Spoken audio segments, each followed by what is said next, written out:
بسم اللہ الرحمن الرحیم۔ جہاں یورپی یونین کی جانب سے مہاجرین اور پناہ گزینوں کے لیے آف شور مراکز بنانے کا منصوبہ حتمی مرحلے میں داخل ہو گیا ہے، وہیں یورپی پارلیمنٹ کے اراکین نے رکن ملکوں کو غیر قانونی مہاجرین کے خلاف سخت قانون سازی کی منظوری بھی دے دی ہے۔ یورپی پارلیمنٹ کی جاری کردہ معلومات کے مطابق پارلیمنٹ میں قانونی تبدیلیوں کے لیے ووٹنگ میں مرکز، دائیں اور انتہائی بائیں بازو کے ممبران نے تبدیلیوں کے حق میں ووٹ دیا، جو یورپی ملکوں کے حکام کو پناہ کے متلاشیوں کو ملک بدر کرنے کے لیے مزید اختیارات فراہم کریں گی، جس میں غیر قانونی مہاجرین کو ان ممالک کو بھیجنا بھی شامل ہے جہاں وہ کبھی نہیں گئے ہوں گے۔ نئے قوانین کے تحت، جن کا اطلاق جون سے متوقع ہے، سیاسی پناہ کے متلاشی افراد کو یورپی یونین سے باہر کسی ملک میں ڈیپورٹ کیا جا سکتا ہے، چاہے وہ صرف اس سے گزرے ہوں یا ایسی جگہ جہاں سے ان کا کوئی تعلق نہ ہو۔ اس سلسلے میں یورپی حکومتوں کی جانب سے پناہ کے متلاشیوں کو وصول کرنے کے لیے مختلف ریاستوں کے ساتھ معاہدے کیے جا رہے ہیں۔ اس میں البانیہ کے ساتھ اٹلی کے معاہدے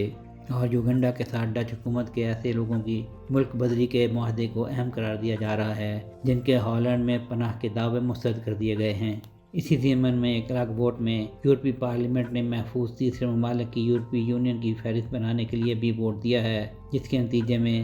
فہرست میں شامل ملکوں کے شہریوں کے لیے یورپی یونین میں سیاسی پناہ کا دعویٰ کرنا مشکل ہو جائے گا۔ اس فہرست میں جارجیا اور ترکی سمیت یورپی یونین کے تمام امیدوار ممالک شامل ہیں۔ محفوظ فہرست میں بنگلہ دیش، کولمبیا، مصر، بھارت، کوسوو، مراکش اور تیونس بھی شامل ہیں، مگر تیونس کی فہرست میں شمولیت پر انسانی حقوق کی تنظیموں نے تحفظات کا اظہار کیا ہے۔ یورپی یونین 2015 میں 13 لاکھ سے زیادہ لوگوں کے پناہ کا دعویٰ کرنے سے پیدا ہونے والے مہاجرین کے بحران کے بعد سے اس ضمن میں قوانین کو سخت کرنے کی کاوشوں میں مصروف ہے، اور حالیہ برسوں کے دوران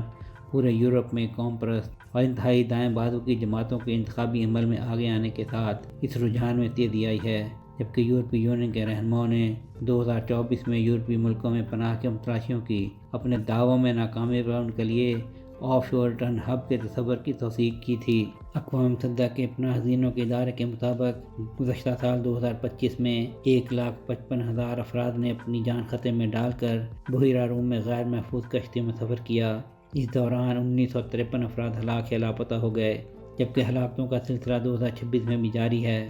گزشتہ ماہ تیونس سے آنے والی ایک کشتی سمندری طوفان کی زد میں آنے سے 380 افراد کے ڈوب جانے کا خدشہ ہے۔ نئے یورپی اقدامات کے حامیوں کا کہنا ہے کہ وہ انسانی اسمگلروں کے کاروباری ماڈل کو کمزور کرنا چاہتے ہیں، تاہم جن لوگوں کو حقیقی طور پر تحفظ کی ضرورت ہے انہیں یہ ضرور ملنا چاہیے، مگر یہ ضروری نہیں کہ ایسا یورپی یونین میں ہی ہو۔ ایک تیسرے محفوظ ملک میں بھی مؤثر تحفظ فراہم کیا جا سکتا ہے۔ بین الاقوامی ریسکیو کمیٹی نے یورپی یونین کے حالیہ ووٹوں کو انتہائی مایوس کن قرار دیتے ہوئے کہا ہے کہ نئے محفوظ تیسرے ملک کے قوانین لوگوں کو ان ممالک میں جانے پر مجبور کر سکتے ہیں جہاں انہوں نے کبھی قدم نہیں رکھا ہوگا، ایسی جگہوں پر جہاں ان کی کوئی کمیونٹی نہیں ہے، وہ زبان نہیں بولتے اور وہاں انہیں بدسلوکی اور استحصال کے حقیقی خطرے کا سامنا ہے۔ سہیل شہریار، پاک ترک نیوز۔